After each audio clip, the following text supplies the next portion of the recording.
네, 그림의 떡이라고 하는 이런 말을 잘 아시죠? 예, 그림의 떡.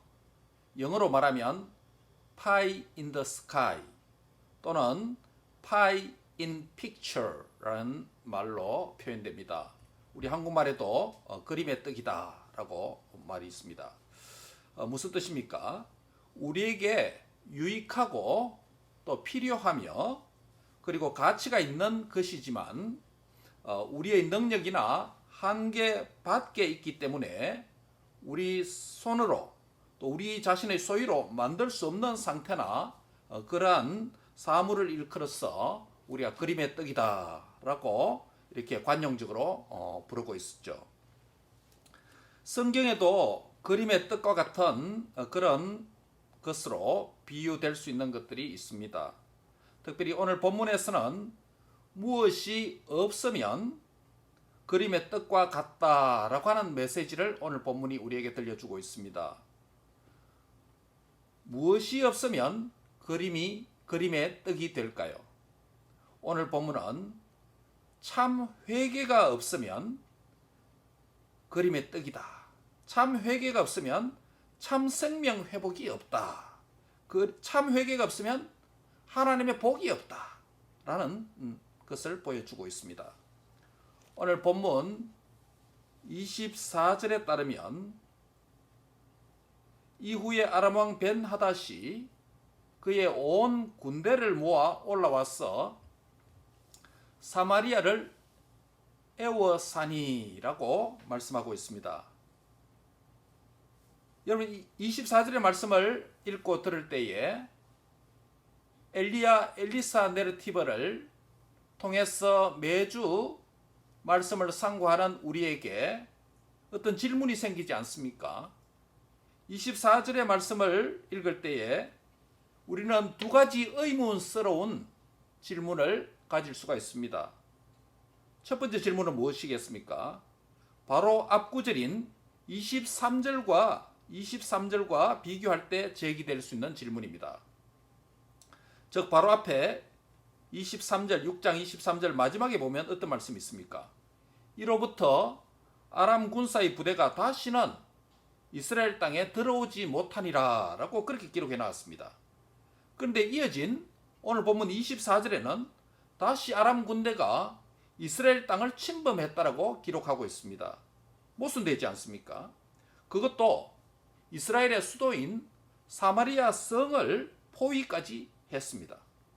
이 사실로부터 우리는 열왕기하 6장 23절과 24절 사이에 일정한 기간의 시간이 경과되었음을 알 수 있습니다.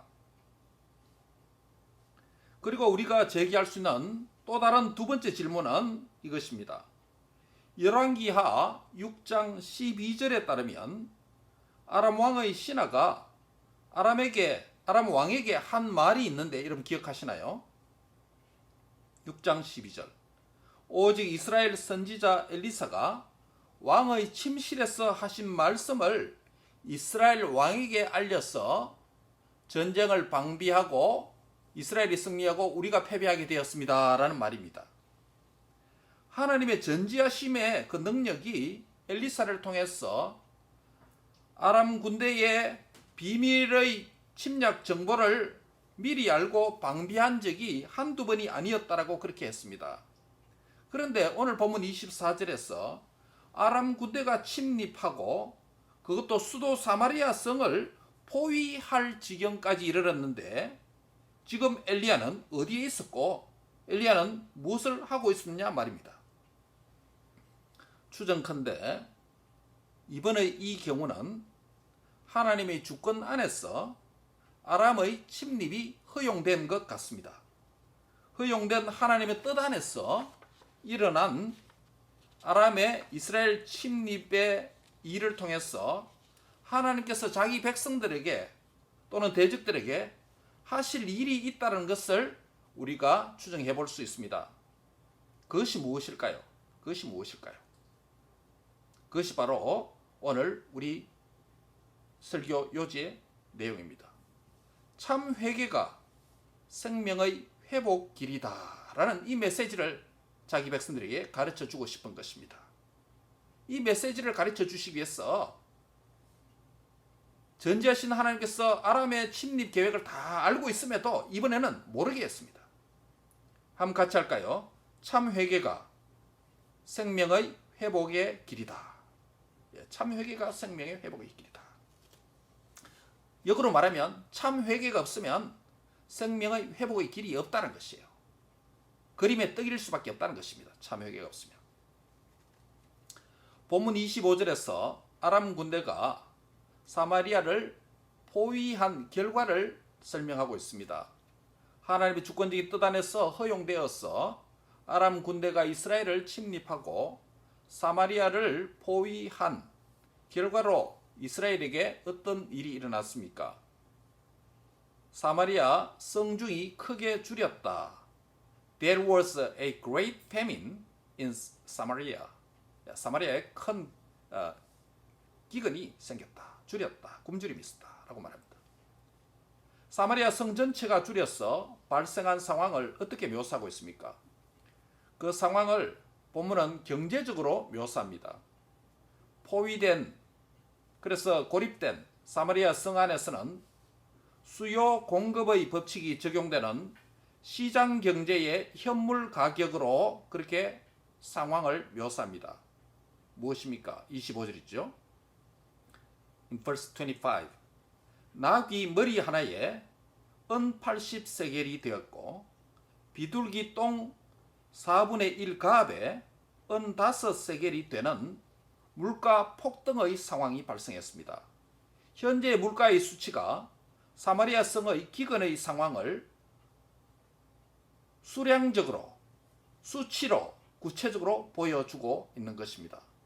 한마디로 물가가 급폭등했다라는 말입니다. 여기서 물가 폭등의 대표적인 예로서 나귀 머리 하나에 80세겔에 관한 정보를 우리에게 주고 있습니다. 은 1세겔은 11.4g입니다. 그러면 은 80세겔은 그램으로 환산하면 912세겔이 됩니다. 912g이 됩니다. 이것을 우리 한국 단위로 환산하면 243돈입니다.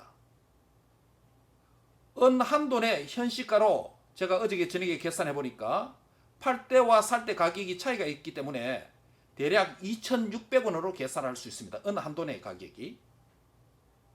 그러면 은 80세겔은 은이 243돈이 됩니다. 그러면 계산하면 현시가로 63만 1,800원에 해당합니다. 평소에는 나귀 머리는 식용으로는 불결한 짐승입니다. 레위기나 신명기의 말씀을 보면 이것은 먹지 못하는 부정한 짐승 중에 하나입니다. 그것도 영양가나 가치 면에서 보잘것없는 이 나귀 머리 하나에, 짐승은 대가리라고 그랬죠. 나귀 대가리 하나가 아람 군대에 의해서 포기한 사마리아 성 안에서 약 60만 원 이상에 거래되었다는 것이에요. 우리 달러로 하면 약 500불에 되었습니다. 500불. 그리고 두 번째 물가 폭등의 예는 비둘기 똥 4분의 1 갑에, 쿼르갑입니다. 쿼르갑에 은 5세겔로 거래되었습니다.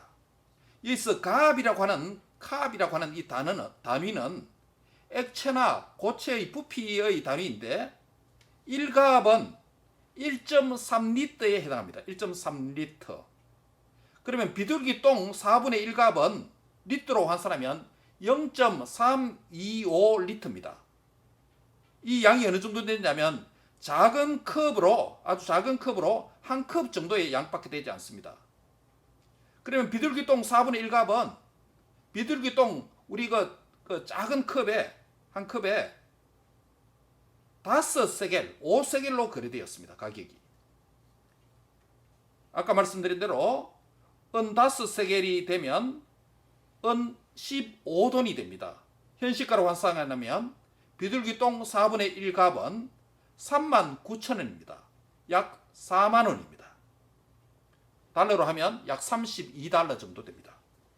비둘기똥 작은 컵에 32달러 한다는 것입니다. 얼마나 비쌉니까? 그런데 비둘기똥은 어디에 사용된 것일까요? 학자들마다 좀 견해의 차이는 있습니다만 비둘기똥은 채소 대용으로 사용되었다는 설이 있습니다. 바이타민 C겠죠. 채소니까. 여러분 생각해 보시기 바랍니다.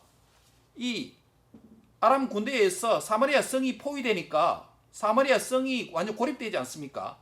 안에서 나올 수도 없고 나오면 죽으니까 밖에서 들어갈 수도 없습니다. 그럼 그 안에 어떻게 되겠습니까? 그것이 시간이 장기화되면 어떻게 되겠습니까? 먹을 것이 없는 것이죠. 사람이 죽어나가는 것이죠.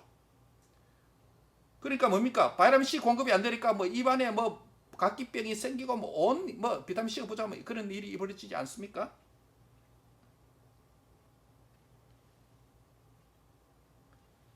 이런 일이 가까운 유대 역사에도 있었습니다. 여러분 제가 우리 교회 홈페이지 유대 광야에 있는 마사다 항쟁 관련된 비디오를 하나 올려놨는 것 보셨죠?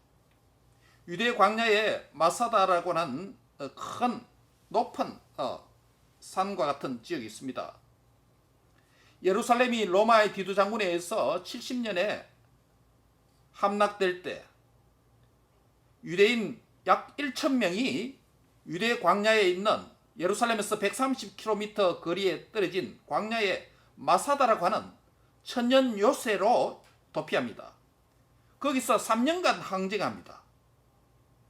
로마 군사가 그 강력한 군대를 가졌으면서도 3년간 1,000명이 거주하고 있는 마사다 지역을 함락시키지 못했습니다. 마지막으로 3년째 로마 군대와 유대인의 노예들을 동원해서 약 15,000명이 1,000명이 요새화되고 있는 그 지역에 공격해서 결국 함락시킵니다. 그래서 이 마사다 항쟁은 유대인의 저항 정신이 깃들어 있는 성지와 같습니다. 유대인들에게는.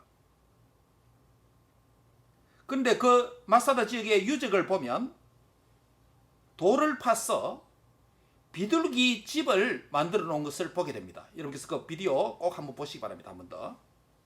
왜 비둘기들을 그리 기르렸냐 하면 비둘기를 식용으로 사육을 했습니다. 돌을 파서 비둘기 집을 만든 것입니다. 고립되고 포위된 곳에서 비둘기는 그들에게 단백질의 유일한 공급원이 되었습니다. 오늘 본문에도 마찬가지입니다. 심지어 비둘기 고기가 아니라 그것은 없고 이미 비둘기 똥 4분의 1값에 32달러로 거래된 그런 물가 폭등의 사태가 일어나는 것이죠. 그런데 바로 음식으로 채소 대용으로 사용될 수도 있고 또 유대의 역사가 요세푸스는 우리 집사님이 김 집사님 거래하시는 소금 대용으로도 사용되었습니다. 비둘기 똥에 염분이 있는 모양이었죠. 음식 기능 외에도 연료의 용도로도 사용되었다고 보는 견해도 있습니다. 어쨌든 불결하고 음식의 가치가 없는 부정한 짐승이었던 나귀 머리 하나에 60만원 500달러에 거래됐고 비둘기 똥 4분의 1값 0.3리터 정도밖에 안 되는데 32달러로 거래되었습니다. 그것도 없었어. 먹지 못하고 비참하게 죽을 지경이었습니다.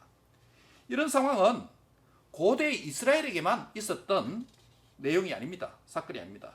역사적으로 현대 국가에도 얼마든지 있을 수 있는 이야기고 실제로 역사적으로 일어났던 일입니다.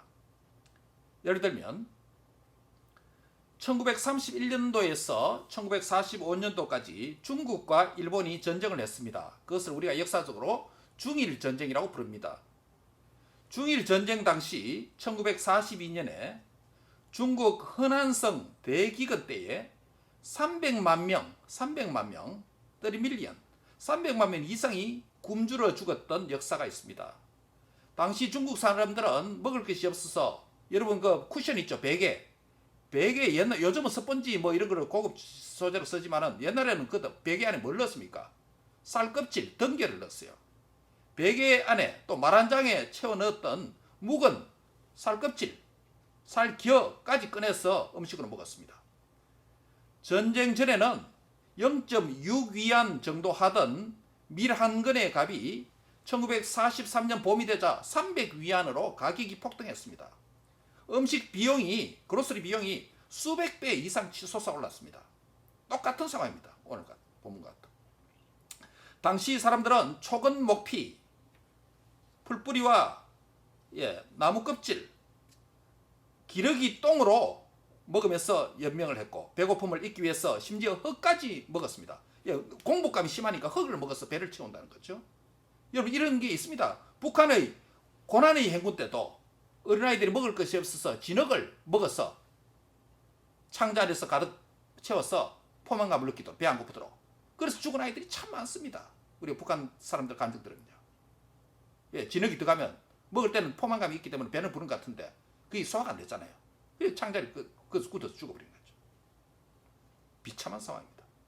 목숨을 부지한 사람들은 더 이상 버틸 수 없는 상황이 되자 길거리에 널린 시체를, 사람의 바디를 먹기 시작했습니다. 당시 길거리의 시체는 밤사이에 허벅지나 팔 한쪽이 없어지곤 했습니다.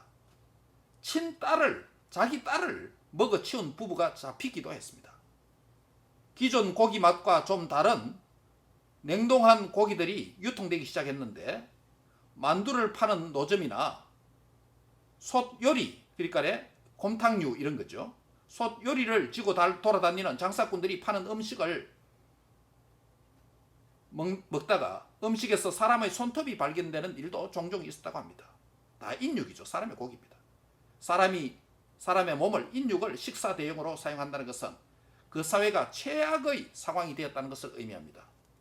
그런데 오늘 본문에서 아람 군대가 사마리아의 성을 침입하고 성이 포위되어 물가가 폭등하는 상황이 발생해서 기근과 굶주림으로 아사 상태가, 굶주려 죽는 사태가 발생한 것입니다. 왜 그럴까요? 무엇 때문일까요? 성경의 말씀에 근거하면 이것은 언약의 저주이다. 언약의 저주의 결과다라고 말합니다. 언약 백성이, 하나님의 말씀을 받은 백성 이스라엘이 하나님의 말씀을 불순종할 때 어떤 일이 일어난다라고 일찍이 말했습니까? 모세가. Deuteronomy 28:25 신명기 28장 25절에 따르면 여호와께서 그들이 말씀을 순종하지 아니하고 우상을 숭배하게 되었지만 내 적군 앞에서 너를 패하게 하시리니라고 말합니다. 전쟁에 대한 언약의 저주가 이미 선언되었습니다. 뿐만 아닙니다. 신명기 28장 52절 53절에 보면 적군들이 쳐들어와서 성을 포위하게 된다, 에워싸게 된다까지 미리 말했습니다. 그러므로 이스라엘의 지금의 상황은 하나님께서 말씀하셨던 그들에게 주신 말씀을 순종하지 아니하고 모든 명령을 지키지 아니한 결과라고 할 수 있습니다. 그래서 이것은 바로 언약의 저주라고 부르는 것입니다. 물론 그 반대의 경우도 마찬가지입니다. 신명기 28장 47절에 보면 네가 모든 것이 풍족하더라도 기쁨과 즐거운 마음으로 네 하나님을 섬기지 아니함으로 말미암아 또한 언약의 저주가 온다라고 그렇게 말하고 있습니다. 지금 이렇게 기근을 당하는 것도 언약의 저주이고 또 물질이 풍성하더라도 그것을 통해서 기쁨과 즐거운 마음으로 하나님을 섬기지 아니하면 언약의 저주가 온다라고 말씀합니다. 바로 그런 때에 이스라엘 왕이 사마리아 성 위로 지나가고 있었다라고 26절이 말씀합니다. 그때 사마리아 성의 한 여인이 왕인 줄 알고 왕 앞으로 와서 소리를 칩니다. 나의 주 왕이여 도우소서, 도와주소서 라고 큰 소리 칩니다. 이 여인의 간청에 이스라엘 왕이 뭐라고 대답합니까? 27절에 보면 여호와께서 너를 돕지 아니하시면 내가 무엇으로 너를 도우랴? 타작 마당으로 돕겠느냐? 포도주 틀로 말미암아 돕겠느냐라고 말을 합니다. 여기서 타작 마당이라고 말하는 것은 곡식을 말합니다. 타작 마당은 곡식, 지금 곡식이 없다는 소리죠. 역설적으로. 포도주 틀이라는 것은 음료를 말합니다. 대유법이죠. 예, 먹을 음료도 없다는 것이에요.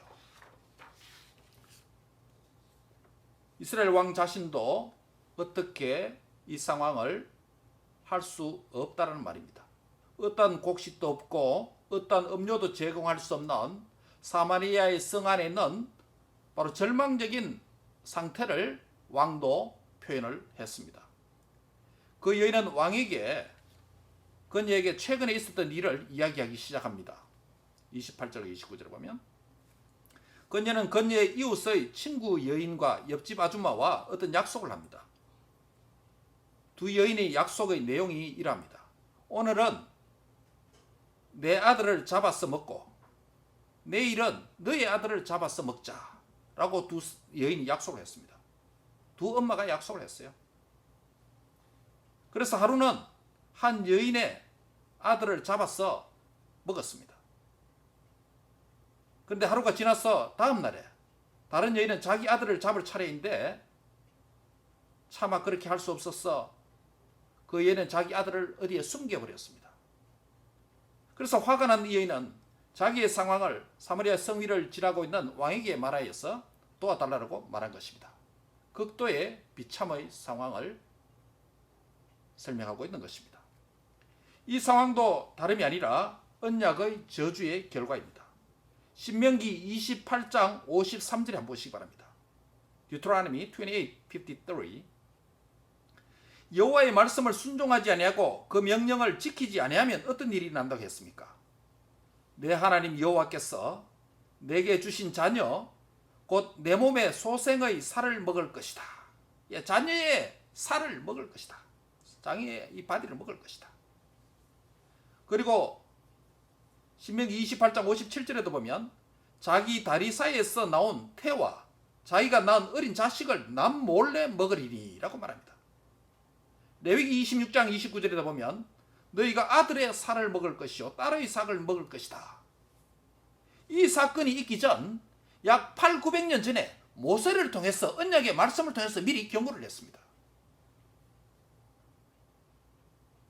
그러므로 이스라엘이 현재 직면한 물가의 폭등 상황과 자기 아이를 스스로 잡아먹는 인간성 상실의 상황은 단순한 경제 문제가 아닙니다. 단순한 파이낸셜 문제가 아니라는 것이요. 이것은 단순한 글로스리, 이것은 단순한 음식 문제, 푸드 문제가 아니라는 것이에요. 언약의 저주의 결과라는 것입니다. 어찌하여 하나님의 백성 이스라엘에게 이토록 비참한 상황이 발생한 것일까요? 하나님은 자기 백성을 돌보시지 않는 무관심자입니까? 왜 이런 재앙이 그들에게 임했습니까? 모세 율법에 하나님과 맺었던 언약의 말씀을 지키지 아니하고 우상을 숭배하는 죄악을 범할 때에 하나님께서 언약의 저주에 관한 말씀을 800~900년 전에 모세를 통해서 이미 말씀하시고 경고를 하셨다는 사실이에요. 그러므로 이스라엘의 지금의 이 상황은 그들의 죄악의 결과로서 하나님의 말씀을 문자적으로 그대로 말씀이 문자 그대로 심판으로 성취되었다라는 이것을 지금 보여주려고 하는 것입니다. 그런데 우연 같지만 이스라엘 왕이 마침 성 위로 지나갈 때 그 상황을 그 여인이 듣게 된 그 여인을 통해서 이 상황을 듣게 된 장면이 우연일까요? 이것을 본문에 기록한 것이 우연일까요? 하나님께서 그런 비참한 상황에서 그것도 모세 언약의 말씀을 통해 문자 그대로 성취되었다라고 하는 이 점을 이스라엘 왕으로 하여금 자신의 눈으로 보고 듣게 하신 하나님의 의도가 있다는 것이에요. 그런데 이스라엘 왕이 이런 비참한 상황에 대한 건강한 인식을 제대로 하고 있고 있습니까? 우리는 이 장면을 일반화해서 우리에게 적용하려고 합니다. 오늘 우리의 삶 속에 발생하는 다양한 일들을 여러분 한번 생각해 보시기 바랍니다. 심지어 지나친 과민한 반응은 문제가 될 수 있습니다. 그리고 지나치게 과둔한, 우둔한 것도 문제가 될 수 있습니다. 하나님은 저와 여러분에게 우리 개인과 가정과 우리 사회에 어떤 말씀하시고자 하는 신호와 메시지를, 경고를 주시는 것 같은데 그것을 잘 알아차리지 못할 때가 들어 있을 수 있습니다. 말씀드린 대로 어떤 사람은 너무 과민하게, 이거는 그런 뜻이 아닌데 과민하게 생각하는 것도 문제입니다. 그런데 반대로 하나님 분명한 사인이 있는 것 같은데 너무 무시하고 둔한, 과둔한, 이것도 문제입니다. 만약 우리가 하나님을 제대로 예배하지 않고 하나님을 경외하지 않는 삶을 사는데도 불구하고, 그것도 지속적으로 반복적으로 하고 있는데도 불구하고 하나님께서 적극적으로 그의 백성들에게 말씀하지 않을 수도 있습니다. 말씀하시더라도 우리가 못 알아들을 때도 있습니다. 사인을 주시는데도 깨닫지 못할 때도 있습니다. 그래서 우리는 이렇게 생각합니다. 그런 때, 이 정도는 별일이 안 되네, 이 정도는 하나님께서도 봐주시네, 괜찮네 라고 생각하면서 지나쳐 버릴 수도 있습니다. 그러나 하나님의 사랑하는 자녀들에게는 징계가 있다는 사실을 알아야 합니다. 히브리서 12장 8절에 보시기 바랍니다. 징계는 다 받는 것이거늘 너희에게 없으면 사생하여 친아들이 아니리라 라고 말합니다. If you are not disciplined, then you are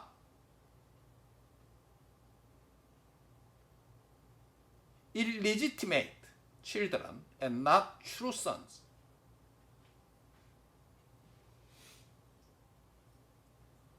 주 예수님을 믿음으로 하나님의 자녀가 된 저와 여러분은 아버지가 없는 사생아가 아니요 하나님의 친아들, 하나님의 친딸인 줄 믿습니다. 그러면 사랑하는 자녀들이 말씀에 불순종하고 하나님의 경외의 삶을 잃어버렸을 때 아버지 하나님의 징계가 있을 수 있습니다. 하나님의 자녀는 영원한 심판은 면제됩니다. 우리 영원한 심판 받지 않습니다. 구원받았기 때문에.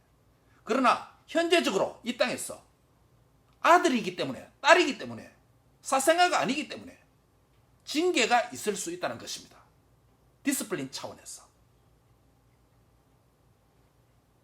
신명기 8장 5절 6절에 보면 너는 사람이 그 아들을 징계함 같이 내 하나님 여호와께서 너를 징계하시는 줄 마음에 생각하고 내 하나님의 여호와의 명령을 지켜 그의 길을 따라가며 그를 경외할지니라 라고 말씀합니다.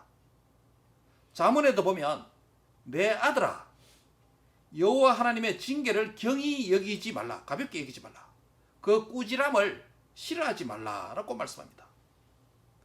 언약의 저주로 인한 징계는 하나님을 제대로 예배하지 않고 우상을 숭배하고 하나님을 싫어하는 일을 하게 되고 하나님인 중심이 아닌 자기 중심의 그릇된 길로 가는 자들에게 일어날 수 있습니다.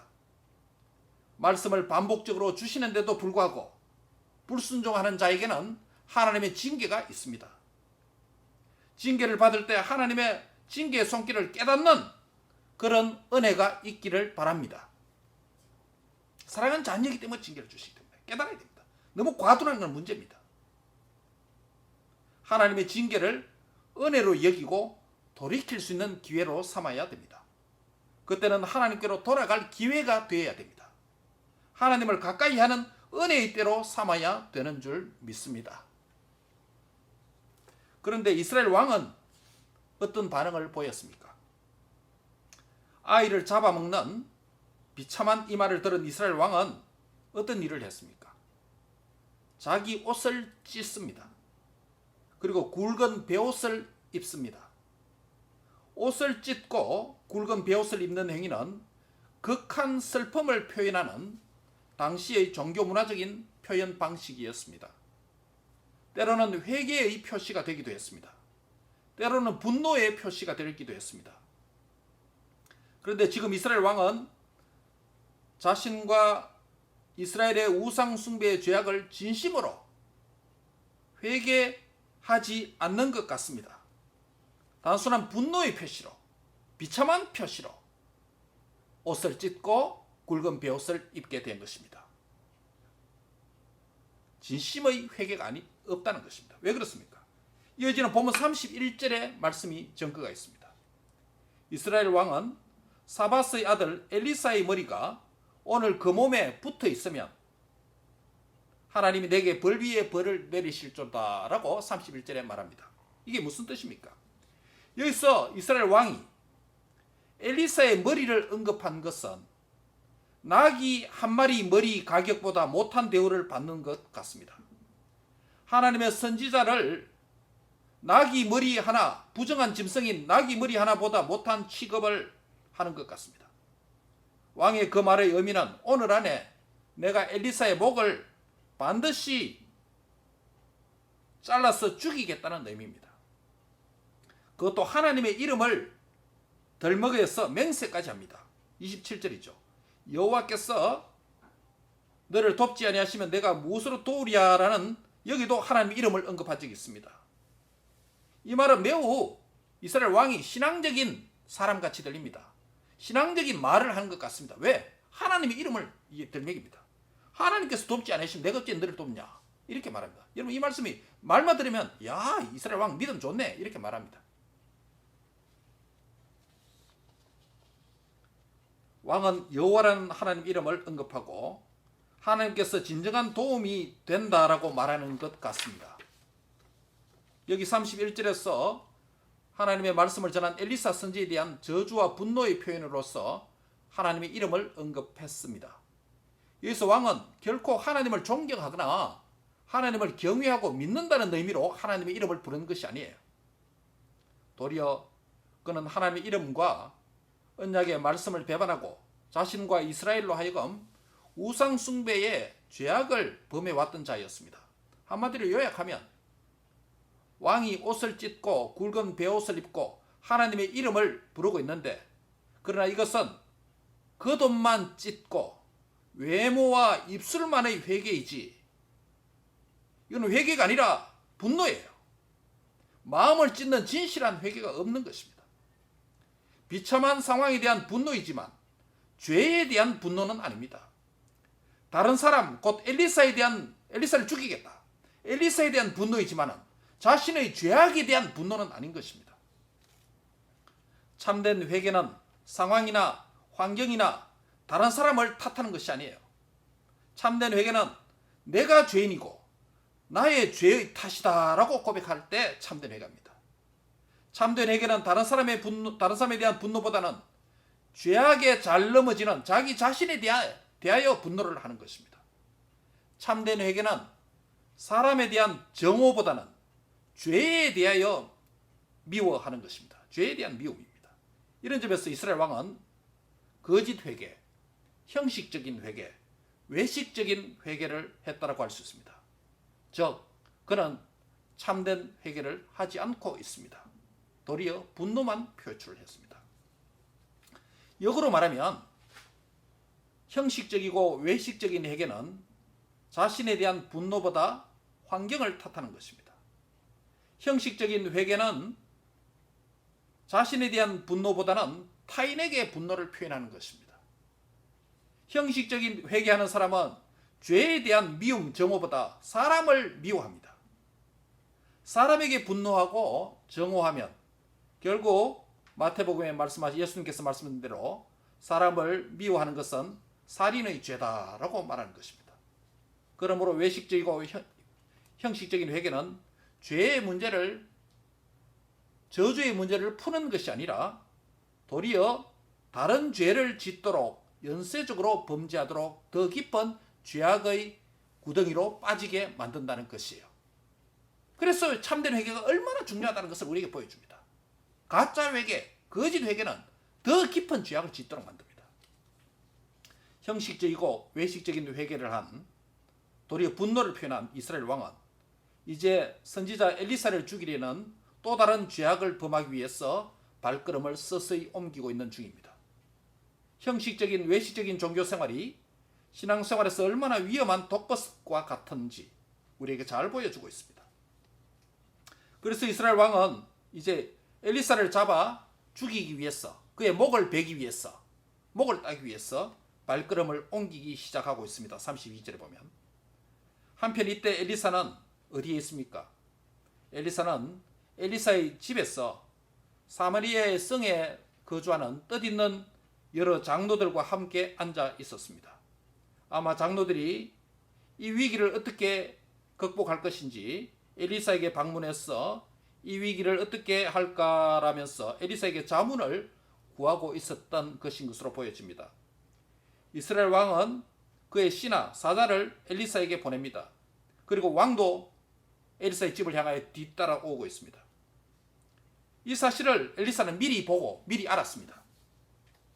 그래서 엘리사는 곁에 있던 장로들에게 이렇게 말합니다. 너희는 이 살인한 자의 아들이 내 머리를 베려고 사람을 보내는 것을 보느냐? 여기서 그 살인한 자 누굽니까? 살인한 자 아합 왕을 가리키죠. 살인한 자의 아들이니까 아합 왕의 아들 여로보암. 뭡니까? 이름 뭐예요? 갑자기 제가 이름이 생각합니다.